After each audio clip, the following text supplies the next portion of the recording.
Thank you very much for your remarkable, introduction. First of all, let me thank Dr. Shaijan, who invited me to talk about a thing which is actually indeed a bit heavier than usual, because the title itself is Transforming Post-Flood Kerala, Issue in Financing, which is a very difficult task to deal with, because financing is a very important as well as very heavy task right now because of so many reasons in fact, especially when we are in a context of a crisis. The Indian economy is largely in crisis, and we had just the realization that we are in crisis. Actually, the crisis is not new, or the slowing down is not new, but in fact the realization is very late. But it is always realization matters rather than whether it is late or early. So in that sense, at least the government is now recognizing that there is a slowing down in the economy. In that context only I am interested in this talk, otherwise I am not. Because flood, as all of us know that, which was not new in Kerala, okay, with a have to make deliberation. So finance എന്ന് പറയുന്ന സാധനത്തിനെ കുറിച്ച് നമ്മൾ സംസാരിക്കുമ്പോൾ നമ്മളുടെ പ്രധാന പ്രശ്നം ഇപ്പോൾ കേരളം എങ്ങനെ റീബിൽഡ് ചെയ്യും. ഇപ്പോൾ ഒരു ക്രൈസിസ് ഉണ്ടായി, റീബിൽഡ് കേരള എന്ന് പറയുന്നത് it is not a phenomena of post flood. Let me be very clear. ഈ സർക്കാർ അധികാരത്തിൽ വരുമ്പോൾ തന്നെ നവകേരളം എന്നുള്ള മുദ്രാവാക്യം മുന്നോട്ട് വെച്ചിട്ടാണ് LDF ഗവൺമെന്റ് അധികാരത്തിൽ വന്നത്. നവകേരള നിർമ്മിതി എന്നുള്ളത് തന്നെയായിരുന്നു LDF ഗവൺമെന്റിന്റെ അധികാരത്തിലേക്ക് വരാനുള്ള അടിസ്ഥാന മുദ്രാവാക്യം. അതിന്റെ ഭാഗമായിട്ടുള്ള ഒരുപാട് പ്രവർത്തനം നടത്തുന്ന ഒരുപാട് ഫൈനാൻസിനെ കുറിച്ച് അന്വേഷിക്കുമ്പോഴാണ് നമുക്ക് യഥാർത്ഥത്തിൽ ആ ഒരു ജങ്ചറിലാണ് ഫ്ലഡ് ഉണ്ടായത്. 2008 ഫ്ലഡ് 18 ഫ്ലഡ് ഉണ്ടാകുന്നത് ആ ഒരു പശ്ചാത്തലത്തിലാണ്. അതോടുകൂടി നമ്മുടെ മൊത്തം റീസോഴ്സ് നമ്മൾ ഡൈവേർട്ട് ചെയ്യപ്പെടേണ്ട ഒരു സാഹചര്യം വന്നിട്ടുണ്ട്. വലിയൊരു ക്രൈസിസിലാണ് നമ്മൾ യഥാർത്ഥത്തിൽ. എങ്ങനെ ഈ ക്രൈസിസിനെ ഇനി നിങ്ങൾക്ക് നവകേരളം സാധാരണഗതിയിൽ നേരത്തെ വെച്ച മുദ്രാവാക്യത്തിന്റെ അടിസ്ഥാനത്തിൽ ബിൽഡ് ചെയ്യാൻ കഴിയുമെന്ന് പോലും നമുക്കിപ്പോൾ ആശങ്കയുണ്ട്. എങ്ങനെ നമ്മൾ ഫൈനാൻസ് കണ്ടെത്തും? ഇത് ഒരു പെർട്ടിക്കുലർ ആയിട്ടുള്ള ക്രൈസിസ് വന്നതുകൊണ്ട്, കേരളത്തിലുണ്ടായ ഈ ഫ്ലഡ് പോലുള്ള ക്രൈസിസ് കൊണ്ട് മാത്രമല്ല, നാഷണൽ പോളിസിയിൽ നിന്ന് you cannot devoid your own public finance from the national public finance policy. അപ്പോൾ നിങ്ങൾക്കൊരു FRBM ആക്ട് ഉണ്ട്, 3% ആണ് അതിനകത്ത് പറയുന്ന. എന്തിനാണെന്നൊക്കെ ഉള്ള ചർച്ച നമ്മൾ നടത്തുന്നുണ്ട്. പക്ഷെ still it's A reality, hard fact ആണ്. ഹാർഡ് ഫാക്ട് ആയിട്ട് FRBM നിങ്ങളുടെ തലയ്ക്ക് മുകളിൽ നിൽക്കുകയാണ്. അപ്പോൾ നിങ്ങളെപ്പോഴും FRBM യഥാർത്ഥത്തിൽ 3% ആണോ നമ്മുടെ കേരളത്തിൽ എന്ന് പറഞ്ഞു കഴിഞ്ഞാൽ ഐ ഡൗട്ട്. കാരണം അതിനേക്കാളും ഒരുപാട് കൂടുതലുണ്ട് നമ്മുടെ യഥാർത്ഥ ഫിസിക്കൽ ഡെഫിസിറ്റ് എന്ന് പറയുന്നത്. If you add many other component which we are not actually counting inside. അങ്ങനെയൊക്കെ നോക്കുകയാണെങ്കിൽ there is a very different debate altogether. പക്ഷെ നമ്മുടെ മുമ്പിൽ എന്തായാലും ഇങ്ങനെ ഒരു സാധനം പറഞ്ഞിട്ടുണ്ട്, FRBM എന്ന് പറയുന്ന സാധനം നമ്മുടെ മുമ്പിൽ വെച്ചിട്ടുണ്ട്. അതുകൊണ്ട് തന്നെ നമുക്ക് ഡെഫിസിറ്റ് ഫൈനാൻസിങ് എന്ന് പറയുന്ന സാധനം അത്ര ഈസി ആയിട്ട് സാധ്യമാകുന്ന ഒരു സാധനം അല്ല എന്നുള്ളത് ഒരു ഫാക്റ്റാണ് ഒരു സൈഡിൽ. ഇതല്ലാതെ മറ്റൊരു പ്രശ്നം എന്ന് പറയുന്നത് ഞാൻ നേരത്തെ പറഞ്ഞ നാഷണൽ ലെവലിലെ ക്രൈസിസിനെ നമ്മൾ മുന്നോട്ട് കാണാതെ നമുക്ക് മുന്നോട്ട് പോകാൻ കഴിയില്ല എന്നുള്ളത്. 2011-12 മുതൽ നമ്മുടെ വളർച്ചയുടെ തളർച്ച സ്റ്റാർട്ട് ചെയ്യുന്ന പോയിന്റാണ് എന്നെ സംബന്ധിച്ച്. സ്ട്രക്ചറൽ ആയിട്ടുള്ള ഒരു സ്ലോയിങ് ഡൗൺ 2012 മുതൽ ഇന്ത്യൻ ഇക്കോണമിയിൽ വന്നിട്ടുണ്ട്. 2012 മുതൽ അത് കൺസിസ്റ്റന്റ് ആയിട്ടുണ്ട്. സെക്യുലർ ഡിക്ലൈൻ ഓഫ് ഗ്രോത്ത് ആണ് യഥാർത്ഥത്തിൽ 2012 ശേഷം ഇന്ത്യൻ ഇക്കോണമിയിൽ ഏത് സെക്ടറിൽ നിങ്ങൾ എടുത്തു നോക്കിയാലും വളർച്ചയുടെ ഡേറ്റയൊക്കെ എൻ്റെ കൈവശമുണ്ട്. നമുക്ക് ചർച്ചയിൽ അത് പറയാൻ, കാരണം അതല്ല എൻ്റെ ഫോക്കസ്. അപ്പോൾ ഈ ഗ്രോത്തിന്റെ ഫോൾ എന്ന് പറയുന്നത് എല്ലാ മേഖലയിലും, പ്രത്യേകിച്ചും സോഷ്യൽ സെക്ടറിൽ, അതുപോലെ തന്നെ നമ്മുടെ പ്രൈമറി സെക്ടറിൽ, സെക്കൻഡറി സെക്ടർ, ടെർഷറി. അതിലൊരു എക്സെപ്ഷൻ പ്രൈമറി സെക്ടറാണ്. കാരണം നമ്മൾ തന്നെ പൊതുവിൽ പറയുന്നത് പ്രൈമറി സെക്ടറിന്റെ വളർച്ച ഏതെങ്കിലും ആളുകളുടെ കയ്യിലല്ല എന്നുള്ളതാണ്. It's always A Gamble of monsoon and other stuff. പക്ഷേ പ്രൈമറി സെക്ടർ ലക്കിലി ഓർ അൺലക്കിലി, അല്ലെങ്കിൽ നമ്മുടെ എല്ലാം നന്മയ്ക്ക് വേണ്ടി ആ സെക്ടറിന് ഈ ഒരു പീരീഡിൽ പീരീഡ് അറ്റ്ലീസ്റ്റ് 2.5% ശരാശരി വളർച്ച മെയിൻറ്റെയിൻ ചെയ്യാൻ കഴിഞ്ഞിട്ടുണ്ട് ഈ പീരീഡിൽ എന്നുള്ളതാണ്. ഒരു ബൂം പീരീഡ് ആണ് എന്നുള്ള ഇടയ്ക്ക് ഒരു വർഷത്തെ പ്രശ്നം ഒഴിവാക്കിയത്. അപ്പോൾ ബാക്കി പക്ഷേ സെക്ടറല്ല, സെക്യുലർ ഡിക്ലൈൻ ആണ് നമുക്ക് കാണാൻ കഴിയുന്നത് ഈ സെക്കൻഡറി സെക്ടറും ടെർഷ്യറി. ഇതിൻ്റെ പശ്ചാത്തലത്തിൽ ഇതിനെ ആക്സെപ്റ്റ് ചെയ്യാൻ നമുക്ക് കഴിഞ്ഞിട്ടില്ല. ഇതിനെ ആക്സെപ്റ്റ് ചെയ്യാൻ ഇരിക്കുന്ന ഒരു സാഹചര്യത്തിനാണ് 2016 ഡിമോണിറ്റൈസേഷൻ വരുന്നത്. ഡിമോണിറ്റൈസേഷൻ എന്ന് പറയുന്നത് കേവലമായിട്ടുള്ള ഒരു നോട്ട് നിരോധനമല്ല. ആക്ച്വലി നമ്മൾ എക്കണോമിക്സ് അറിയാമെന്നുള്ളവർക്ക് ഏത് കുട്ടിക്ക് മനസ്സിലാവും, ഫ്ലോ ഓഫ് ഇൻകം നിർത്തിക്കഴിഞ്ഞാൽ നമ്മുടെ വെയിൻ സ്റ്റോപ്പാക്കുന്നത് പോലെ, വെയിനിലൂടെ ഒഴുകുന്ന ബ്ലഡിനെ നിർത്തുന്നത് പോലെയാണ്. 5 മിനിറ്റ് നിർത്തിക്കഴിഞ്ഞാൽ ആൾ മരിക്കും എന്നുള്ള ഉറപ്പാണ്. വെറും 5 മിനിറ്റ് മതി. അതുപോലെയാണ് 50 ദിവസം എന്ന് പറയുന്നത് നമ്മൾ പറയുന്നത് വളരെ ചെറിയ കാലഘട്ടം, പക്ഷേ റെജുവനേറ്റ് ചെയ്യാൻ എടുക്കുന്ന പീരീഡ് വളരെ വലുതായിരിക്കും. Because the entire body has to recoup with the deficit എന്നുള്ളതാണ് അതിൻ്റെ അടിസ്ഥാനമായിട്ടുള്ള പ്രശ്നം. അപ്പം ഈ ഒരു പശ്ചാത്തലത്തിലാണ് നമ്മൾ ഈ ഡിമോണിറ്റൈസേഷൻ വന്നു, GST വന്നു. ടെക്നിക്കലി സ്പീക്കിംഗ് GST ഭയങ്കര സിമ്പിൾ ആയിട്ടുള്ള ഒരു ടാക്സ് മെക്കാനിസമാണ്. നിങ്ങൾക്ക് ഇൻകം കൂടും എന്നൊക്കെയുള്ള വളരെ കൃത്യമായിട്ടുള്ള theoretically that is right. Theoretically all the economist would support it, including me. There is no doubt. But whether we have a facility to do that is a different question. നേരത്തെ രാവിലെ സൂചിപ്പിച്ചതുപോലെ ആധാർ വരുന്നത് നല്ലതാണ്. Conceptually it is very good. But 70% താഴെ മാത്രം ഗ്രാമങ്ങളിൽ electrification നടന്നിട്ടുള്ള ഇന്ത്യയിൽ ആധാർ വരുന്നത് നല്ലതാണ് എന്നുള്ളത് വളരെ പ്രധാനപ്പെട്ട ചോദ്യമാണ്. 70% താഴെ മാത്രം ഇലക്ട്രിഫിക്കേഷൻ ഗ്രാമങ്ങളിൽ. ഞാൻ പറയുന്ന ഒരു ഗ്രാമത്തിൽ ഒരു ലൈറ്റ് വന്നാൽ ആ ഗ്രാമം ഇലക്ട്രിഫൈ ചെയ്തെന്നാണ് സ്റ്റാറ്റിസ്റ്റിക്സ് പറയുന്നത്. മനസ്സിലായി? അപ്പോൾ 70% താഴെ മാത്രം ഇലക്ട്രിഫിക്കേഷൻ ഉള്ള ഒരു രാജ്യത്ത് ആധാർ എത്രത്തോളം സക്സസ്ഫുൾ ആവും എന്നുള്ളതാണ് നമ്മുടെ പ്രധാനപ്പെട്ട. അപ്പം നമ്മുടെ പ്രധാനപ്പെട്ട പ്രയോറിറ്റി ആധാർ വരുന്നതാണ്, ഇലക്ട്രിഫിക്കേഷൻ നടക്കുന്നതാണ്. ഇലക്ട്രിഫൈ ചെയ്താൽ മാത്രമേ ആധാർ മെഷീന് പ്രസക്തിയുള്ളൂ എന്നുള്ള യാഥാർത്ഥ്യം പോലും പലപ്പോഴും നമ്മൾ മനസ്സിലാക്കാതെയാണ് ചെയ്യുന്നത്. ഇതേ അവസ്ഥയാണ് GST പോലുള്ള കാര്യങ്ങൾ. GST നെറ്റ്വർക്ക് എന്ന് പറയുന്ന വളരെ പ്രധാനപ്പെട്ട സംവിധാനത്തിലൂടെയാണ് GSTനെ നമുക്ക് കൃത്യമായിട്ട് മോണിറ്റർ ചെയ്യാൻ കഴിയുന്നത്. അതിൻ്റെ ഫ്ലോനെ കുറിച്ചൊന്നും നമ്മൾ പറഞ്ഞ് കൂടുതൽ ഈ രംഗം വഷളാക്കാൻ ഞാൻ ആഗ്രഹിക്കുന്നില്ല. But it is not actually working. അതുതന്നെ നമുക്ക് ഇൻകം കുറയാനുള്ള ഒരു പ്രധാനപ്പെട്ട കാരണം. കേരളത്തിനെന്നല്ല, പൊതുവായിട്ട്. ഇനി കുറച്ചും കൂടി ശരിയായി കഴിഞ്ഞാൽ മാറുമായിരിക്കും, അപ്പോൾ ഇൻകം ബൂസ്റ്റ് ചെയ്യപ്പെടും. ഇത് ഞാൻ പറയുമ്പോൾ ആളുകൾ വിചാരിക്കും there is A problem with it. ഈ വർഷം എന്ന് പറഞ്ഞാൽ കഴിഞ്ഞ ആഴ്ച നമുക്ക് 1500 കോടി രൂപയാണ് തരേണ്ട പൈസ തരില്ല എന്ന് ഈ സർക്കാർ പ്രഖ്യാപിച്ചത്, കേന്ദ്ര ഗവൺമെന്റ്. ഓക്കെ, 1500 കോടി രൂപ കേന്ദ്ര വിഹിതം നമുക്ക് തരാനുള്ള പൈസയാണ്, അല്ലേ സർ? കോമ്പൻസേഷൻ തരേണ്ട പൈസയാണ്, കോമ്പൻസേഷനെ കിട്ടേണ്ട പൈസയാണ് കേരളത്തിലെ സർക്കാരിന് കൊടുക്കില്ല എന്ന് കേന്ദ്ര ഗവൺമെന്റ് ഡിക്ലെയർ ചെയ്തിരിക്കും. ഓക്കെ, കാരണം എന്താണ്? കേന്ദ്രം പറഞ്ഞ ഒരു എക്സാമ്പിൾ എന്ന് പറഞ്ഞാൽ അവരുടെ അടുത്ത് ഇൻകം ഇല്ല എന്നാണ്. അവർക്ക് എങ്ങനെയാണ് ഇൻകം ഇല്ലാതെ? 1 ലക്ഷം കോടി രൂപ corporate tax corporate income tax വേണ്ട എന്ന് വെക്കുമ്പോൾ നാച്ചുറലി പൈസ കുറയും. നമ്മൾ അതിനെക്കുറിച്ച് സംസാരിക്കാറില്ല. അത് പറയുന്നത് വല്ല ഇടതുപക്ഷക്കാരുടെ ഇൻട്രസ്റ്റ് ആയിട്ടാണ് പൊതുവിൽ നമ്മൾ ഇതിനെ കാണുന്നത്. കോർപ്പറേറ്റ് ഇൻകം ടാക്സിന്റെ ഇവേഷൻ അല്ല, അവരെ ഫൊർഗോ ചെയ്ത എമൗണ്ട് എന്ന് പറഞ്ഞാൽ 1 ലക്ഷം കോടി രൂപയാണ് ഈ ഒരു വർഷം. എന്ന് പറഞ്ഞു കഴിഞ്ഞാൽ അത്രയും സ്പെൻഡിങ് സെൻട്രൽ ഗവൺമെന്റ് കുറയ്ക്കുമെന്നാണ്. CSS ചെലവുകളെ നിങ്ങൾ നോക്കിയാൽ നിങ്ങൾക്ക് മനസ്സിലാവും. CSS ചെലവിൽ പൊതുവായിട്ടുള്ള വലിയ കട്ടാണ് യഥാർത്ഥത്തിൽ സെൻട്രൽ ഗവൺമെന്റ് ഇന്ന് നടത്തിയിരിക്കുന്നത്. അപ്പോൾ സെൻട്രലി സ്പോൺസേഡ് സ്കീമിന്റെ പൈസ വരുന്നില്ല. ഈ പശ്ചാത്തലത്തിലാണ് കേരളം റീബിൽഡ് ചെയ്യേണ്ട സാഹചര്യം വന്നിരിക്കുന്നതെന്നും കൂടി നമ്മൾ മനസ്സിലാക്കണം. അപ്പം നമുക്ക് 2 തരത്തിലാണ് ഫൈനാൻസിന്റെ. ഒന്ന്, സെന്ററിൽ നിന്ന് കിട്ടേണ്ട പൈസ നമുക്ക് കിട്ടുന്നില്ല. രണ്ടാമത്, നമ്മുടെ തന്നെ GST വരുമാനം കുറഞ്ഞിട്ടുണ്ടെന്ന്. കൂടുമായിരിക്കും, ലോങ് റൺ നമുക്ക് കൂടുമായിരിക്കും. പക്ഷേ ഇപ്പം എനിക്ക് തോന്നുന്നില്ല, നമ്മൾ അത്ര ആശാവഹം അല്ലാത്ത കാര്യമായിട്ടാണ് പൊതുവിൽ ഈവൻ ഐസക് പോലും കഴിഞ്ഞ ദിവസങ്ങളിലും ആഴ്ചകളിലുമായിട്ട് സംസാരിച്ചുകൊണ്ടിരിക്കുന്നത്. ഫൈനാൻസ് മിനിസ്റ്റർ പറഞ്ഞാൽ പിന്നെ നമുക്ക് കൂടുതൽ ടെൻഷൻ അടിക്കേണ്ട കാര്യമില്ലല്ലോ ഇത്, because he is suppose to actually deal with the thing. അദ്ദേഹം തന്നെ പറഞ്ഞിരിക്കുകയാണ് things are not in a right direction. അപ്പോൾ ആ ഒരു അവസ്ഥയിലാണ് ഡേറ്റ ഇനി വരാനുള്ളത്. നമുക്കറിയാമെന്നുള്ളത് കഴിഞ്ഞ വർഷം അതിന് മുന്നത്തെ ഡേറ്റ മാത്രമാണ് നമ്മുടെ കയ്യിൽ പബ്ലിഷ്ഡ് ആയിട്ടുള്ളത്. അപ്പോൾ ഈ ഒരു പശ്ചാത്തലത്തിലാണ് ഫൈനാൻസിനെ കുറിച്ച് നമ്മൾ സംസാരിക്കുന്നത്. How do V rebuild Kerala? ഇനി അടുത്ത പ്രശ്നം എന്ന് പറഞ്ഞാൽ കേന്ദ്ര വിഹിതം നമുക്ക് കോമ്പൻസേഷനായി കിട്ടേണ്ടത് നമുക്ക് നഷ്ടപ്പെട്ടിരിക്കുന്നു. ഇതിനിടയിൽ നമ്മൾ എങ്ങനെയാണ് 20 മിനിറ്റ് കൊണ്ട് ഇതെല്ലാം സംസാരിക്കണമെന്നാണ്. അപ്പോൾ അതാണ് എൻ്റെ ഏറ്റവും വലിയ ചാലഞ്ച് ഇന്ന്.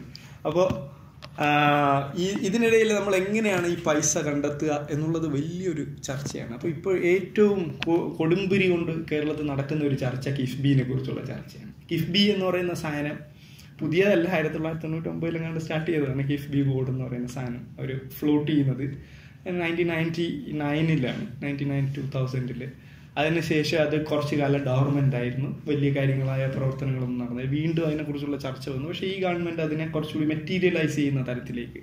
അതിന് ഒരുപാട് കാരണങ്ങളുണ്ട്. കിഫ്ബി ഉപയോഗിക്കുക അല്ലെങ്കിൽ ഫ്ലോട്ട് ചെയ്യുന്ന ഒരു മസാല ബോണ്ട് പോലുള്ള സാധനങ്ങളും അതിൻ്റെ സാധ്യതകളൊക്കെ ഉപയോഗിക്കുക പറ്റും എന്നുള്ള ഒരു കോർപ്പറേഷനായിട്ട് ഇത് ചെയ്ത് കഴിഞ്ഞാൽ അങ്ങനെ ഉള്ള സാധ്യത പറ്റുമെന്ന് ആരാണ് കാണിച്ചു കൊടുത്തത്? സെൻട്രൽ ഗവൺമെന്റ് ഉണ്ട്. ഇന്റർനാഷണൽ ഫൈനാൻസ് കോർപ്പറേഷൻ 2013 വേൾഡ് ബാങ്കിൽ നിന്ന് പൈസ കടമെടുത്തു. അത് ഉപയോഗിച്ചതെന്ന് പറഞ്ഞാൽ ഈ ബോണ്ട് ഇഷ്യൂ ചെയ്യുന്നതുകൊണ്ട് ആ ഒരു ഇൻസ്റ്റിറ്റ്യൂഷന്റെ ബാക്കപ്പ് ഉള്ള ബോണ്ട് ഇൻസ്റ്റിറ്റ്യൂഷൻ. അപ്പൊ അന്ന് ഇൻസ്റ്റിറ്റ്യൂട്ട് ചെയ്ത ആ ബോണ്ടിന് അവരിട്ട പേരാണ് മസാല ബോണ്ട്, സ്പൈസ് ബോണ്ട്. കാരണം ഇന്ത്യയിലെ കസൈനുമായിട്ട് ബന്ധപ്പെട്ടിട്ടുണ്ട്. അത് നമുക്ക് ഏറ്റവും കൂടുതൽ ഇഷ്ടമുള്ള നമ്മുടെ വിഭവങ്ങളിലെല്ലാം കൂടുതൽ മസാല ഉള്ളതുകൊണ്ട് അങ്ങനെ പോപ്പുലറൈസ് ചെയ്ത ഒരു കൾച്ചറൽ നെയിം എന്ന് മാത്രമേ മസാല ബോണ്ടിന് പേരുള്ളൂ. അല്ലാതെ അതിൽ there is nothing masala in masala bond എന്നുള്ളതാണ് ആദ്യം നമ്മൾ മനസ്സിലാക്കേണ്ടത്. Any institution can actually raise fund from a stock market. അപ്പോൾ നമ്മൾ യഥാർത്ഥത്തിൽ എന്ത് ചെയ്യാണ് നമ്മുടെ ഈ ബോണ്ട് എന്ന് പറഞ്ഞാൽ പുറത്ത് നമ്മൾ ഫ്ലോട്ട് ചെയ്തുകൊണ്ട് നമ്മൾ പൈസ ഫണ്ട് റേസ് ചെയ്യാനുള്ള സാധാരണ എല്ലാ നമ്മുടെ ഇന്ത്യയിലെ സ്റ്റോക്ക് മാർക്കറ്റിലെല്ലാം ചെയ്യുന്ന സെയിം മെക്കാനിസമാണ് യഥാർത്ഥത്തിൽ മസാല ബോണ്ടിലൂടെയും നമ്മൾ ചെയ്യുന്നത്. വളരെ സിമ്പിളാണ്. പക്ഷെ ആളുകൾക്കൊക്കെ ഭയങ്കര സംശയമാണ്, ഈ മസാല ബോണ്ട് എങ്ങാനും ഉപയോഗിച്ച് കഴിഞ്ഞാൽ എന്തെങ്കിലും മസാല ഉണ്ടോ, അത്തരത്തിലാണ് ചർച്ച നടക്കുന്നത്. അങ്ങനെ ഒരു ചർച്ചയുടെ ആവശ്യമില്ല. പക്ഷെ അത് അത്ര എളുപ്പമാണോ എന്നുള്ളതാണ് അടുത്ത പ്രധാനപ്പെട്ടത്. അത് നമ്മുടെ ഒരുപാട് സംശയങ്ങളുണ്ട്. ആ സംശയങ്ങളെ കുറിച്ചാണ് ഞാൻ ഇന്ന് സംസാരിക്കുന്നത്. സംശയങ്ങൾ വളരെ പ്രസക്തമായിട്ടുള്ള സംശയമാണ്. ജനാധിപത്യ രാജ്യങ്ങളിൽ സംശയം ഉണ്ടാവേണ്ടത് ആവശ്യമാണ്, അല്ലെങ്കിൽ അത് ജനാധിപത്യ രാജ്യം അല്ലാതാവും. എന്ത് തോന്നിവാസവും നമുക്ക് കാണിക്കാൻ പറ്റും. പക്ഷേ when we are speaking about certain things then we would be more cautious about what we speak about എന്നുള്ളതാണ് അതിൻ്റെ അടിസ്ഥാനപരമായ തത്വം. സോ ഈ പശ്ചാത്തലത്തിലാണ് നമ്മുടെ ഫൈനാൻസിങ്ങിനെ കുറിച്ച് നേരത്തെ ഞാൻ പറഞ്ഞു. നമ്മുടെ GST വരുമാനത്തിൽ നല്ല കുറവ് വന്നിട്ടുണ്ട്. 15% ഏകദേശം 1% കുറവ് വന്നിട്ടുണ്ട് എന്നാണ്. പക്ഷേ ഈ ക്വാർട്ടറിൽ കൂടുമെന്നാണ് എൻ്റെ അടുത്ത് മോഹൻ ചേട്ടൻ പറഞ്ഞത്. കാരണം അവരുടെ ഏറ്റവും റോ ഡേറ്റ പറയുന്നത് അങ്ങനെയാണ് എന്നാണ് അവർ പൊതുവിൽ റിപ്പോർട്ട് ചെയ്തിരിക്കുന്നത്. I'm hoping for the best. പക്ഷേ എന്നാലും നമുക്ക് സഫീഷ്യൻ്റ് ആയിട്ടുള്ള ഒരു ഇൻകം GSTയിൽ വർധനവ് ഉണ്ടായിട്ടില്ല എന്നുള്ളതാണ് ഇതുവരെയുള്ള കഴിഞ്ഞ 2 വർഷത്തെ പ്രകടനം കൊണ്ട് നമുക്ക് മനസ്സിലാക്കാൻ കഴിഞ്ഞിരിക്കുന്നത്.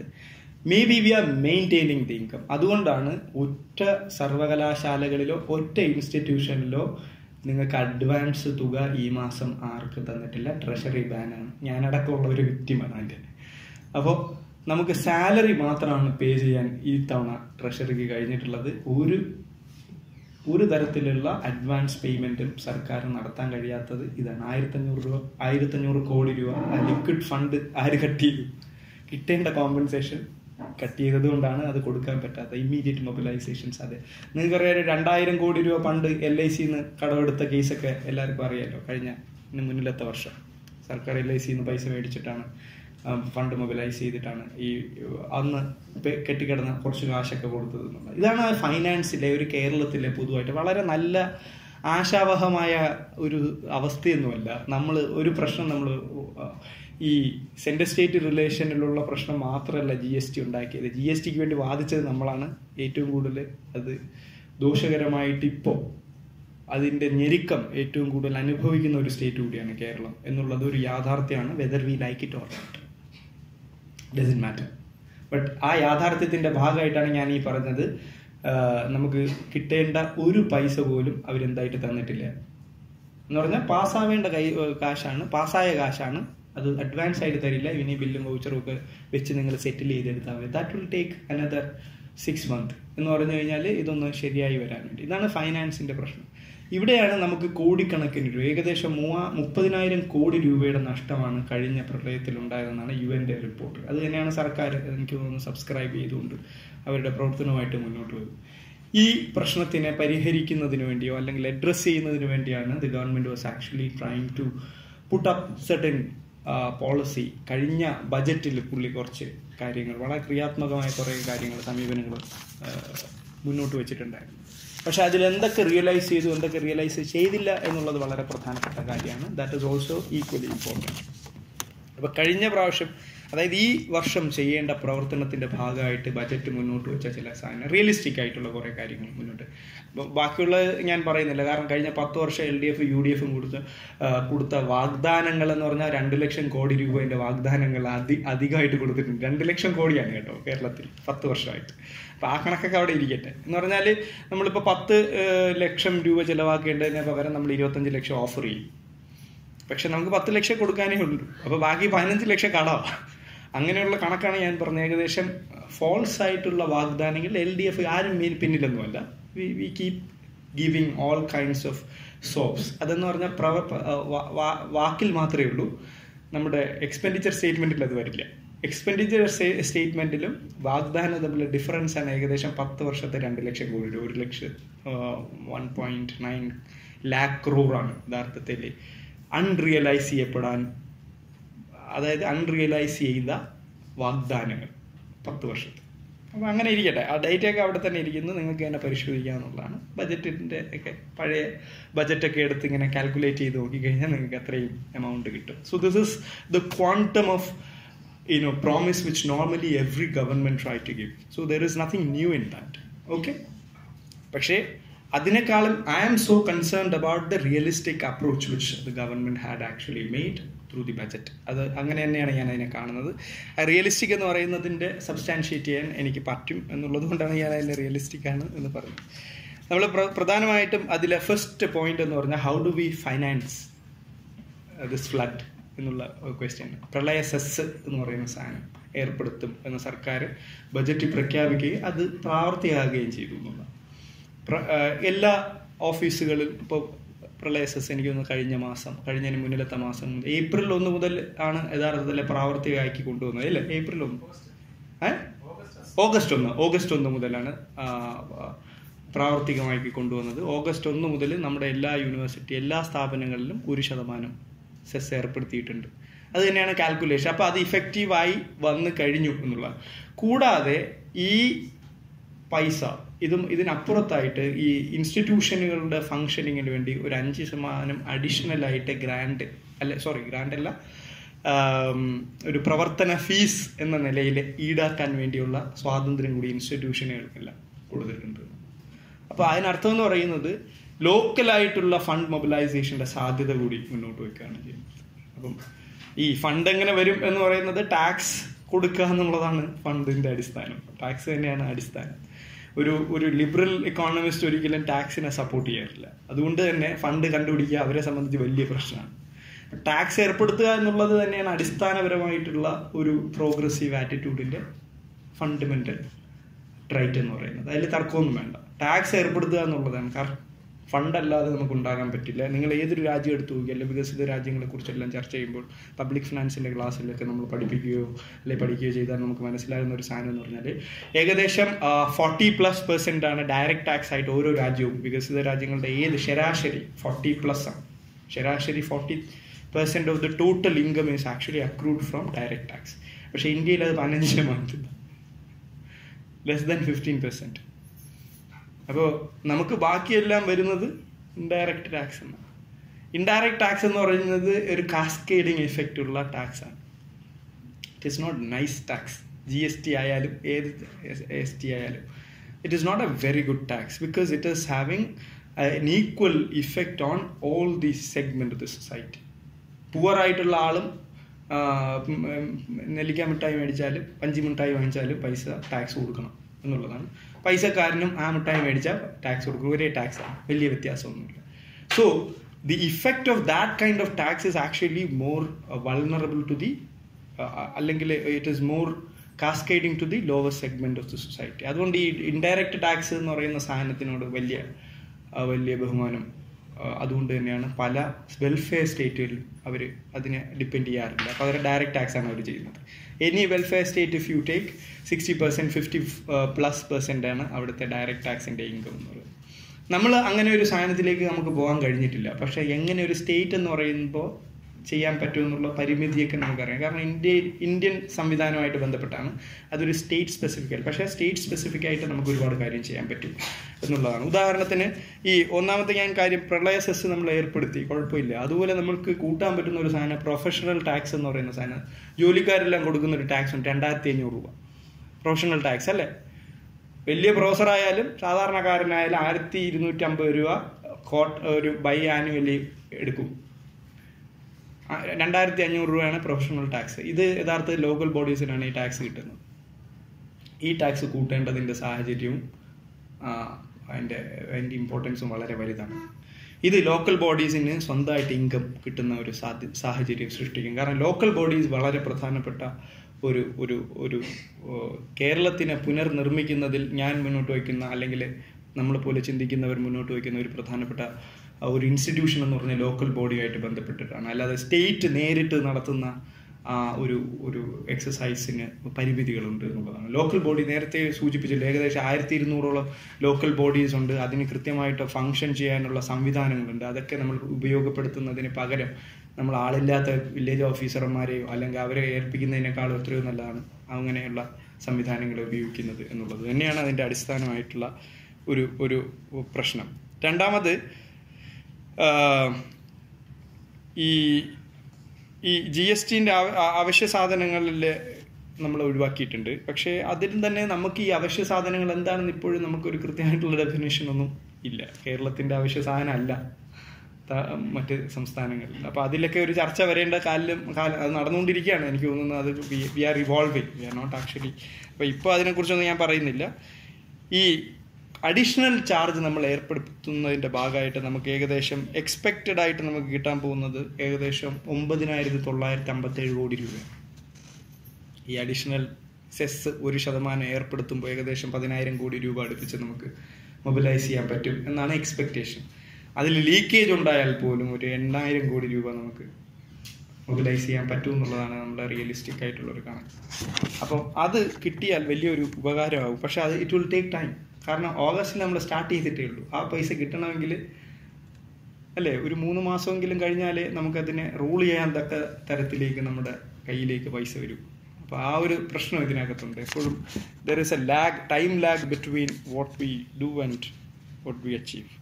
പിന്നെ നമുക്ക് കിട്ടുന്ന ഒരു പ്രധാനപ്പെട്ട സാധനം എന്ന് പറയുന്നത്, ഇത് നമ്മുടെ ഈ നേരത്തെ പറഞ്ഞ 65,000 കോടി രൂപ നികുതിയേതര വരുമാനം എന്ന് പറയുന്ന പ്രതീക്ഷിത നികുതി വരുമാനമാണ് ഈ 65,000 കോടി. അതിലാണ് നമ്മൾ ഈ പറയുന്ന 8,000 കോടി രൂപ അഡീഷണലായിട്ട് നമുക്ക് കണ്ടുപിടിക്കാൻ പറ്റുമെന്നുള്ളത്. പിന്നെ നമുക്ക് പറ്റുന്നതെന്ന് പറഞ്ഞാൽ ഏകദേശം 15,000 കോടി രൂപയാണ് നികുതിയേതര വരുമാനം. അതാണ് സർക്കാർ ശ്രമിക്കുന്നത്. എനിക്കറിഞ്ഞുകൂടാ അത് എത്തരത്തിലൊക്കെ സാധ്യമാകും, അത്രയും പൈസ കിട്ടുമോ എന്നുള്ള ഒരു വലിയ പ്രശ്നമുണ്ട്. ഇപ്പോൾ ഫൈനാൻസ് ആ ഫ്രണ്ടിൽ വലിയ ചാലഞ്ച് തന്നെയാണ് നേരിടുന്നത്. പിന്നെ ഒരു പ്രശ്നം എന്ന് പറഞ്ഞാൽ ഗ്രാൻഡ് എയ്ഡ്. ഞാൻ നേരത്തെ പറഞ്ഞു ഗ്രാൻഡ് എയ്ഡ് നമുക്ക് പരിപൂർണമായിട്ട് കിട്ടുമെന്നോ ഒരു ഉറപ്പുമില്ല. അത് ഇപ്പോൾ കേരളത്തിൻ്റെ ഒരു അവസ്ഥ, 1,500 കോടി രൂപ ഇപ്പോൾ ഈ മാസം കട്ട് ചെയ്തു എന്ന് പറയുമ്പോൾ അത് ചെറിയ കാര്യമല്ല. കേരളത്തിൻ്റെ മുന്നോട്ടുള്ള വളർച്ചയ്ക്ക് തന്നെ അല്ലെങ്കിൽ പ്രവർത്തനത്തിന് തന്നെ പരിപൂർണമായിട്ടുള്ള ഒരു തട ഇടാൻ പറ്റുന്ന തരത്തിലേക്കാണ് കാര്യങ്ങൾ പോകുന്നത് എന്നുള്ളതാണ്. അപ്പം നമ്മൾ അതിന് ഓൾട്ടർനേറ്റീവ്സ് കണ്ടുപിടിക്കുന്നത്, എന്ത് ചെയ്യാൻ പറ്റും. We need to actually impose very different kinds of tax systems. കാരണം നമ്മൾ ചെയ്യാത്ത സാധനങ്ങളൊക്കെ നമ്മൾ ടാക്സ് ചെയ്യാൻ സംസ്ഥാന ലെജിസ്ലേഷൻ കൊണ്ടുവരേണ്ടതിൻ്റെ ആവശ്യകതയുണ്ട്. അത് നേരത്തെ നമ്മൾ പറഞ്ഞ സാധനം, ഉദാഹരണം പ്രോപ്പർട്ടി ടാക്സ്. കുറേ ആളുകൾ കുറേ കാലമായിട്ട് പറയുന്നതാണ് പ്രോപ്പർട്ടി ടാക്സ് കേരളത്തിൽ ഇൻട്രൊഡ്യൂസ് ചെയ്യണമെന്ന്. പ്രോപ്പർട്ടി ടാക്സ് നമ്മൾ വളരെ കൃത്യമായിട്ട് പഠന വിധേയമാക്കിക്കൊണ്ട് തന്നെ പ്രോപ്പർട്ടി ടാക്സ് കേരളത്തിൽ ഇൻട്രൊഡ്യൂസ് ചെയ്യേണ്ട സമയം കഴിഞ്ഞിരിക്കുന്നു എന്നുള്ളതാണ്. കാരണം ഇത് തന്നെ ഇതിൻ്റെ അകത്തുള്ള നിറ്റിഗ്രിറ്റീസിലേക്ക് നമ്മൾ വരാൻ മാറുന്നത്, ഇതിൻ്റെ ലീഗലി നമുക്ക് ഏതൊക്കെ ചുമത്താൻ പറ്റും അതൊക്കെ ലെറ്റ് ദ സ്റ്റേറ്റ് ഡിസൈഡ്, അല്ലെങ്കിൽ അവരുടെ അസംബ്ലിയിൽ ചർച്ച ചെയ്ത് തീരുമാനിക്കേണ്ട കാര്യമാണ്. പക്ഷെ പ്രോപ്പർട്ടി ടാക്സ് കൊണ്ടുവരേണ്ടതിൻ്റെ ആവശ്യകത വളർന്നു വരികയാണ്. കാരണം മാത്രമല്ല ഒരാൾക്ക് തന്നെ പലതരത്തിലുള്ള പ്രോപ്പർട്ടിയാണ്. അപ്പം ബേസിക്കായിട്ട് ഒരു പ്രോപ്പർട്ടി ഉള്ള ആളാണെങ്കിൽ ഓക്കെ, അതുപോലും വിദേശ രാജ്യത്ത് നല്ല ടാക്സ് ആണ്. ഇപ്പോൾ യുണൈറ്റഡ് സ്റ്റേറ്റ് ആണ് നമ്മൾ എല്ലാവരുടെയും ഇത്. അവിടെ ടാക്സിൻ്റെ കണക്കൊക്കെ പറഞ്ഞു കഴിഞ്ഞാൽ നിങ്ങൾ ഞെട്ട്. ഏകദേശം 60% മുകളിലാണ് ഒരാളുടെ മൊത്തം ഇൻകത്തിൻ്റെ ടാക്സ് ഇനത്തിലും മറ്റ് ഫീസ് ഇനത്തിലും, ടാക്സ് മാത്രമല്ല ഫീസ് ഇനത്തിലും ഒരാളുടെ മൊത്തം ഇൻകത്തിന്റെ 60% അവർ വിനിയോഗിക്കുന്നത്. ഇപ്പോൾ ഒരു കൗണ്ടിയിലാണ് അവർ, കൗണ്ടി എന്ന് പറഞ്ഞാൽ ചെറിയ നമ്മുടെ വാർഡ് പോലത്തെ സാധനം. അപ്പോൾ വാർഡിൽ താമസിക്കുന്നെങ്കിൽ അതിൻ്റെ ഭാഗമായിട്ട് ആ വാർഡ് അവർക്ക് വെള്ളം കൊടുക്കുന്നതിന് അവർ ഫീസ് കൊടുക്കുന്നു. അവരുടെ സ്കൂളിൽ ചേർക്കുന്നതിന് അവർ ഏറ്റവും അടുത്ത സ്കൂളിലേ വിടാൻ പറ്റുള്ളൂ, അവർക്ക് ഇഷ്ടമുള്ള സ്കൂളിലൊന്നും വിടാൻ പറ്റില്ല. അപ്പോൾ അതിന് വേണ്ടിയിട്ട് വേറെ ചാർജ് കൊടുക്കണം. അതൊക്കെ അവർ തന്നെ തീരുമാനിക്കും. ആ കൗണ്ടീൻ്റെ ഭാഗമാകണമെങ്കിൽ നിങ്ങൾക്ക് ഈ കൗണ്ടി ഇഷ്ടപ്പെട്ടില്ലേ വേറെ കൗണ്ടിയിലേക്ക് പോവാം, തൊട്ടടുത്ത കൗണ്ടിയായിട്ട് നിങ്ങൾക്ക് ഇത് ചെയ്യാം. അവിടുത്തെ പൈപ്പിലെ വെള്ളമാണ് നല്ലതെങ്കിൽ അങ്ങോട്ടേക്ക് പോവാം. അങ്ങനെയുള്ള സ്വാതന്ത്ര്യമൊക്കെ ഉണ്ട്. പക്ഷെ ഇതെല്ലാം പറയുമ്പോഴും അത് ആ തീരുമാനം എന്ന് പറഞ്ഞാൽ ആ കൗണ്ടിയാണ് അതിൻ്റെ ഇത്. അവർ പൊതുവേ അവരുടെ ഈ എക്സ്പെൻഡിച്ചർ പാറ്റേൺ നമ്മൾ നോക്കുകയാണെങ്കിൽ ഏകദേശം 60% മേലെയാണ് അവരുടെ മൊത്തം ഇത്തരത്തിലുള്ള കാര്യങ്ങൾ ഫീസ് ഇനത്തിലെല്ലാം അവർ ചിലവാക്കുന്നത്. അപ്പം അങ്ങനെയൊക്കെ വെച്ച് നോക്കുമ്പോൾ നമ്മൾ അങ്ങനെ ചെയ്യുന്നുണ്ടോ? ഇതെല്ലാം പക്ഷേ ഓർഗനൈസ്ഡ് ആണ്. ഞാൻ പറയുന്നത് ഇതൊന്നും ഓർഗനൈസ്ഡ് അല്ലെന്നല്ല. നമ്മൾ പറയുന്നത് അവരെല്ലാം പ്രൈവറ്റ് ആയിട്ടുള്ള ഒരു സ്ഫിയറിനാണ് ഇതെല്ലാം ചെയ്യുന്നത്. ഒരിക്കലും അല്ല. ഇതെല്ലാം കൃത്യമായിട്ടുള്ള ഓർഗനൈസ്ഡ് മെക്കാനിസമാണ്. പക്ഷേ ആ ഓർഗനൈസ്ഡ് മെക്കാനിസത്തിന് പല മുഖങ്ങളാണെന്നേ ഉള്ളൂ. സ്റ്റേറ്റ് തന്നെ നേരിട്ട് നടത്തണമെന്നില്ല. അവരുടെ തന്നെ ഈ പറഞ്ഞ റെസിഡൻഷ്യൽ അസോസിയേഷൻ പോലെ ഇങ്ങനെയുള്ള ഒത്തിരി സാധനങ്ങൾ ഇതിനിടയിൽ വർക്ക് ചെയ്യുന്നുണ്ട്. ആ തരത്തിലൊക്കെ നമ്മൾ നോക്കുകയാണെങ്കിൽ we are not spending that much money. അപ്പോൾ അങ്ങനെ ഉള്ള ഒരു സാഹചര്യം നമ്മൾ ചർച്ച ചെയ്യേണ്ടി വരും. കാരണം കേരളം ആസ്പയർ ചെയ്യുന്ന ചർച്ച എന്ന് പറയുന്നത് ഇന്ത്യയുടെ മറ്റ് സംസ്ഥാനങ്ങളുടെ ചർച്ച അല്ല എന്ന് രാവിലെ പറഞ്ഞു കഴിഞ്ഞു. കാരണം കേരളം കമ്പയർ ചെയ്യേണ്ടത് ഇന്ത്യയിലെ മറ്റ് സംസ്ഥാനങ്ങളുമായിട്ടല്ല. നമ്മളെപ്പോഴും കമ്പയർ ചെയ്യുന്നത് നമ്മുടെ ഡെവലപ്മെൻറ്റൽ ഇതിനെക്കുറിച്ചോ അല്ലെങ്കിൽ അത്തരത്തിലുള്ള ആസ്പിറേഷനെ എല്ലാം നമ്മൾ ചർച്ച ചെയ്യുന്നതോ നമ്മൾ താരതമ്യം ചെയ്യുന്നതോ വേറെ രാജ്യങ്ങളുമായിട്ടാണ്. അപ്പോൾ നമ്മളുടേതായ ലോക്കൽ സെറ്റപ്പിനകത്ത് നിലനിൽക്കുന്ന ഒരു ഫൈനാൻഷ്യൽ സംവിധാനത്തിനെ നമ്മൾ രൂപപ്പെടുത്തേണ്ടിയിരിക്കുന്നു എന്നുള്ളതാണ്. അപ്പം അത് കേവലമായിട്ടുള്ള ഈ നമ്മളുടെ ഈ ഇൻഡിക്കേറ്റേഴ്സ് മെച്ചപ്പെടുത്താനുള്ള ഫൈനാൻസും കൂടി നമ്മൾ കണ്ടുപിടിക്കണം. മെച്ചപ്പെടുത്തണമെന്ന് വിചാരിച്ചാൽ പോലും അതിനുള്ള എഫേർട്ട് കൂടി അത് വലിയ ഡെലിബറേഷനാണ് യഥാർത്ഥത്തിൽ മുന്നോട്ട് വയ്ക്കുന്നത്. Are we really ready for that kind of a discussion എന്നുള്ളതാണ് ചോദ്യം. അപ്പോൾ ഈ പ്രോപ്പർട്ടി ടാക്സ് എന്ന് പറയുന്ന സാധനം നമ്മൾ മുന്നോട്ട് വയ്ക്കേണ്ടതിൻ്റെ ആവശ്യകത വളരെ വലുതാണ്. അതുപോലെ തന്നെ വെൽത്ത് ടാക്സിനെ കുറിച്ചുള്ള കാര്യം, ഇതൊക്കെ നമുക്ക് ഇൻട്രൊഡ്യൂസ് ചെയ്യപ്പെടാവുന്ന സാധനങ്ങളാണ്. അതെല്ലാം സാധ്യതയാണ്. വെൽത്ത് ടാക്സ് നമ്മൾ അബോളിഷ് ചെയ്തിരിക്കുകയാണ് വെൽത്ത് ടാക്സ്. അപ്പോൾ വെൽത്ത് ടാക്സിനെ ഇൻട്രൊഡ്യൂസ് ചെയ്യാൻ പറ്റും, പ്രോപ്പർട്ടി ടാക്സിനെ ഇൻട്രൊഡ്യൂസ് ചെയ്യാൻ പറ്റും, പ്രൊഫഷണൽ ടാക്സ് നമുക്ക് കൂട്ടാൻ പറ്റും. പിന്നെ ഒരു തമാശയായിട്ട് ഞാൻ എപ്പോഴും നമ്മളിപ്പം എല്ലാ സംസ്ഥാനങ്ങളും കേരളത്തിലേക്ക് സാധനങ്ങളൊക്കെ വരും. അതിനകത്ത് കേരളത്തിൻ്റെ മലയാളത്തിലൊന്നും എഴുതിയിട്ടില്ല. അപ്പം മലയാളത്തിൽ എഴുതാത്തതുകൊണ്ട് 1 ടൈം ടാക്സ്. അപ്പം മലയാളത്തിൽ എഴുതിയില്ലെങ്കിൽ ഒരു പ്രോഡക്റ്റിന് വേണമെങ്കിൽ നമുക്കൊരു ചെറിയ നികുതി ഈടാക്കാൻ പറ്റും. മലയാളത്തിലൊരു സാധനം എഴുതിയ അടുത്ത തവണ അത് കിട്ടത്തില്ല. 1 ടൈം യു വിൽ ഗെറ്റ്. മനസ്സിലായില്ലേ? There are so many mechanism which we can adopt internally. ഇത് എവിടെ അപ്ലൈ ചെയ്യുന്നുണ്ട്? ഇപ്പോൾ തമിഴ്നാട്ടിൽ പ്രോഡക്ട്സിനെല്ലാം തമിഴിൽ എഴുതണമെന്ന് നിർബന്ധമുണ്ട്. പ്രോഡക്റ്റ് ഡിസ്ക്രിപ്ഷൻ അവർ ടാക്സ് ഏർപ്പെടുത്തിയെന്ന് പറഞ്ഞു, പക്ഷേ അവർ ലെജിസ്ലേറ്റ് ചെയ്തിട്ടുണ്ട് ചെയ്തിരിക്കണം, നിർബന്ധമാണ്. പക്ഷെ നിങ്ങൾക്ക് അങ്ങനെ ചെയ്തില്ല എങ്കിൽ നമ്മളൊരു സാധനത്തിന് വേണമെങ്കിൽ നമുക്ക് we can actually try to introduce something which makes an earning. അപ്പോൾ ഇത് എന്ന് പറയുന്നത് സിൻടാക്സ് പോലെ നിങ്ങൾ മലയാളം എഴുതിയില്ലെങ്കിൽ അതിനുള്ള കുറ്റമായിട്ടെന്താ മലയാള സർവകലാശാലകളെ പോലുള്ള സാധനമൊക്കെ പരിപോഷിപ്പിക്കാനും മലയാളം ഭരണഭാഷയാക്കാനും ഒക്കെ നടക്കുന്നതിന് ചിലവുണ്ടല്ലോ. ആ ഇനത്തിൽ ഇതിനെ കണ്ടാൽ മതി എന്നങ്ങ് പറഞ്ഞാൽ മതി, പ്രശ്നം തീരും. So we have to actually resolve our policy based on our own material condition. നമ്മുടെ ആവശ്യം അനുസരിച്ചിട്ടാണ് നമ്മുടെ പോളിസീനെ ഫോർമുലേറ്റ് ചെയ്യപ്പെടേണ്ടത്. അപ്പോൾ ഇങ്ങനൊരു ടാക്സ് നമ്മൾ ഏർപ്പെടുത്തി കഴിഞ്ഞാൽ ഇറ്റ് ക്യാൻ ബി റാഷണലൈസ്. ഇതൊന്നും ഞാൻ പറയുന്നതൊന്നും അതിൻ്റെ എയറിൽ നിൽക്കുന്ന സാധനമൊന്നുമില്ല. You can materialise. അപ്പോൾ ഈ സാധനം ചെയ്യാം. പ്രൊഫഷണൽ ടാക്സ് പറയാം. അപ്പോൾ ഇതൊക്കെ അഡീഷണൽ. കിഫ്ബിനെ കുറിച്ച് ഞാൻ സംസാരിക്കുമെന്ന് പറഞ്ഞു. കിഫ്ബി എന്ന് പറയുന്ന സാധനം വളരെ പ്രധാനപ്പെട്ട ഒരു ഫണ്ട് റേസിങ് മെക്കാനിസം ആയിട്ട് തന്നെയാണ് ഞാൻ കണക്കാക്കുന്നത്. പിന്നെ അതിൻ്റെ ഒരു കുഴപ്പമെന്ന് പറഞ്ഞു കഴിഞ്ഞാൽ ഒരു ideologically whether you can accept it or not, but you need finance for doing all this. You need finance, right? അപ്പോൾ എങ്ങനെ ഫൈനാൻസ് നമുക്ക് കണ്ടെത്താൻ പറ്റും എന്നുള്ളതാണ് ചോദ്യം. സ്റ്റോക്ക് മാർക്കറ്റിൽ നിന്ന് നമ്മൾ പൈസ റേസ് ചെയ്യുന്നതിൽ എന്തെങ്കിലും കുഴപ്പമുണ്ടോ? സ്റ്റോക്ക് മാർക്കറ്റിലെ പൈസ നമ്മളടുത്ത് പറയുമോ ഞാൻ സ്റ്റോക്ക് മാർക്കറ്റിലെ പൈസയാണ്, അതുകൊണ്ട് ഐഡിയോളജിയുമായിട്ട് വ്യത്യാസമുണ്ട്, അതുകൊണ്ട് എനിക്ക് നിങ്ങളെ കൂടെ വരാൻ പറ്റില്ല, അങ്ങനെയൊന്നുമില്ല. So you can actually raise, but the problem is that you should convince people that this is actually be not spend in productive sector. ഈ സർക്കാർ പറഞ്ഞിരിക്കുന്ന ഈ സാധനം എല്ലാം ചെയ്തിരിക്കുന്നത് സോഷ്യൽ സെക്ടർ സ്പെൻഡിങ് ആണ്. ഹെൽത്ത്, യൂണിവേഴ്സിറ്റികൾക്ക്, കേരള സർവകലാശാലയ്ക്ക് 180 കോടി രൂപ, എന്തിന്? ചോദ്യമാണ് ആളുകൾ. എന്തിനാ കേരള സർവകലാശാലയ്ക്ക് 180 കോടി രൂപ ബിൽഡിങ്ങും മറ്റേ കമാനങ്ങളും ഒക്കെ കെട്ടാനാണ്? കാലിക്കറ്റ് സർവകലാശാലയ്ക്ക് 220 കോടി രൂപ, സംതിങ് ലൈക്ക് ദാറ്റ്. കുസാറ്റിന് 300 കോടി ആണ് സർക്കാർ അനുവദിച്ചിരുന്നത്. 300 എത്ര, അവരുടെ പ്രപ്പോസൽ 360 കോടിയാണ്. എനിക്ക് ഓർമ്മയുണ്ട്, കാരണം ഞാൻ അവിടെ ഇരിക്കുന്ന ഒരു കമ്മിറ്റിയിൽ ഇരിക്കുമ്പോഴാണ് അവരുടെ പ്രപ്പോസൽ 360 കോടി രൂപയുടെ പ്രപ്പോസൽ. ഏകദേശം 300 കോടി രൂപ കുസാറ്റിന് അനുവദിച്ചിട്ടുണ്ട്. അപ്പോൾ കിഫ്ബി വഴി ഇത്രയും ഫണ്ട്, ഇതെല്ലാം എന്താണ്? എഡ്യൂക്കേഷൻ ഇൻസ്റ്റിറ്റ്യൂഷനാണ്. എന്തിനാണ് എഡ്യൂക്കേഷൻ ഇൻസ്റ്റിറ്റ്യൂഷൻ ഇത്രയും പൈസ കൊടുക്കുന്നത്? സ്വാഭാവികമായിട്ടുള്ള ചോദ്യമാണ് ആളുകൾ ചോദിക്കുന്നത്. Why we but we need to. അവിടെയാണ് നമ്മൾ ഇതിനെ റാഷണലൈസ് ചെയ്യേണ്ടതിൻ്റെ കാര്യം. കാരണം ഇന്ത്യയിൽ നമ്മൾ പറയേണ്ടത് വിദ്യാഭ്യാസം, നമ്മൾ ടൂറിസത്തിനെ കുറിച്ചെല്ലാം സംസാരിക്കുന്നുണ്ട്. ഫൈനാൻസ് എങ്ങനെ റാഷണലൈസ് ചെയ്യുന്നു ആണ് നമ്മൾ യഥാർത്ഥത്തിൽ പഠിക്കേണ്ടത്. ടൂറിസത്തിനെ കുറിച്ച് പറയുന്നത് കേരളം ഒരു ടൂറിസ്റ്റ് ഡെസ്റ്റിനേഷൻ ആണെന്ന് പറയുന്നു. Why can't Kerala become an education destination? നമ്മളിപ്പോഴും റിഗ്രസീവായിട്ടുള്ള, വളരെ പിന്തിരിപ്പന്മാരായിട്ടുള്ള വിദ്യാഭ്യാസ സമ്പ്രദായം ഫോളോ ചെയ്യുന്ന ഒരു സംസ്ഥാനമാണ് എന്നാണ് എനിക്ക് പലപ്പോഴും. നമ്മളുടെ കുട്ടികളാണ് ഏറ്റവും കൂടുതൽ മറ്റ് സംസ്ഥാനങ്ങളിൽ പോയി പഠിക്കുന്നത്. നേരെ മറിച്ച് നമ്മൾക്ക് മറ്റ് സംസ്ഥാനങ്ങളിൽ നിന്ന് വന്ന് പഠിക്കാനുള്ള ഒരു സാഹചര്യം കേരളത്തിൽ ഇല്ല എന്നുള്ളത് ഒരു വസ്തുതയാണ്. It is not friendly.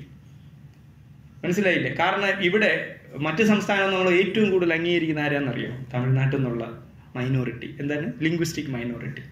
Linguistic മൈനോറിറ്റീസിന് മാത്രമാണ് ഇവിടെ ആകെ എന്തുള്ളത്? റിസർവേഷൻ ഉള്ളത്.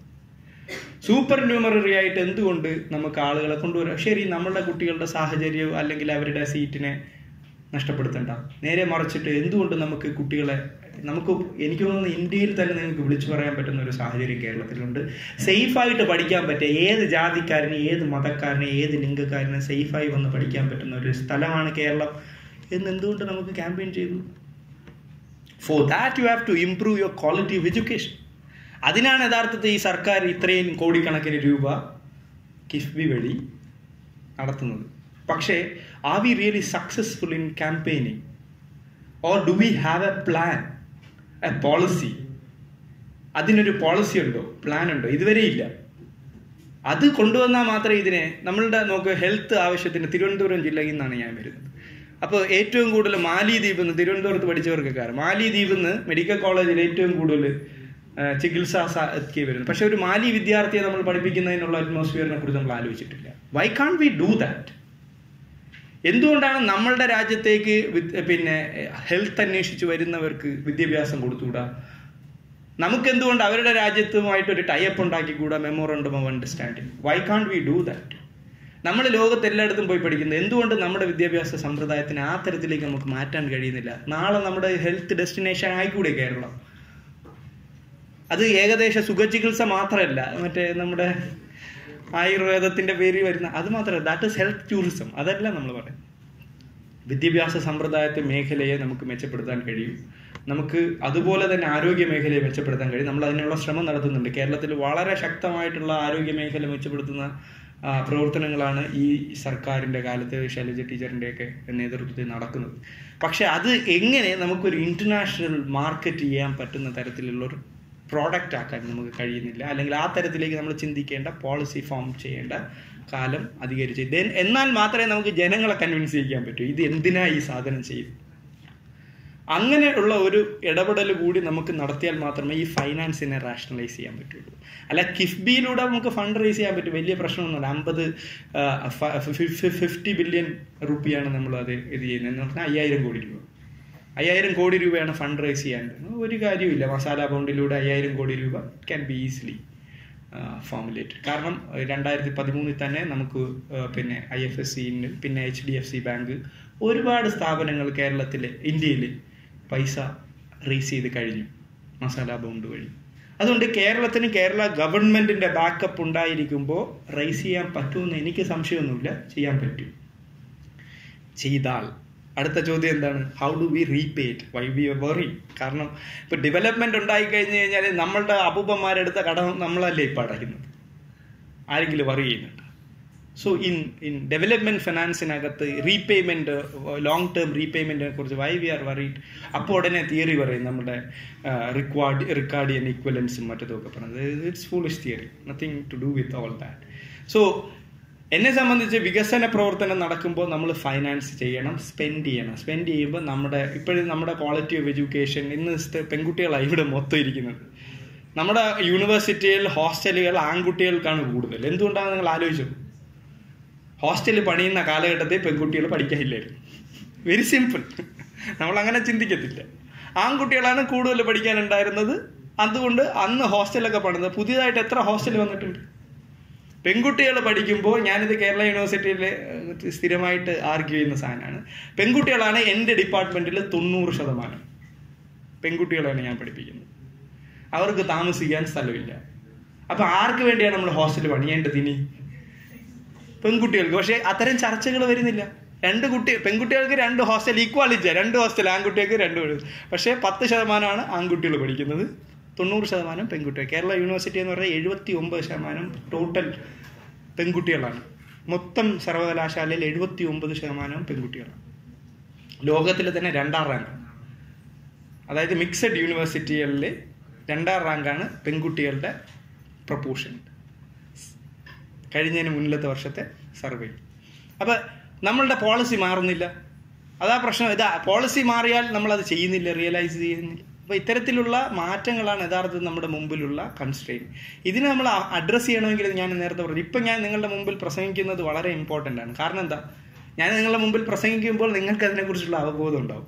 ആ അവബോധം നിങ്ങളിൽ ചോദ്യങ്ങൾ ഉണ്ടാക്കാനുള്ള ത്വരയുണ്ടാക്കും. ആ ചോദ്യങ്ങളാണ് യഥാർത്ഥത്തിൽ മാറ്റത്തിൻ്റെ ഏറ്റവും വലിയ ചാലക ശക്തിയായി പ്രവർത്തിക്കുന്നത്. അത് ഉണ്ടാക്കുക എന്നുള്ളതാണ് ഈ സെമിനാറിൻ്റെ അടിസ്ഥാനപരമായിട്ടുള്ള ഉദ്ദേശം.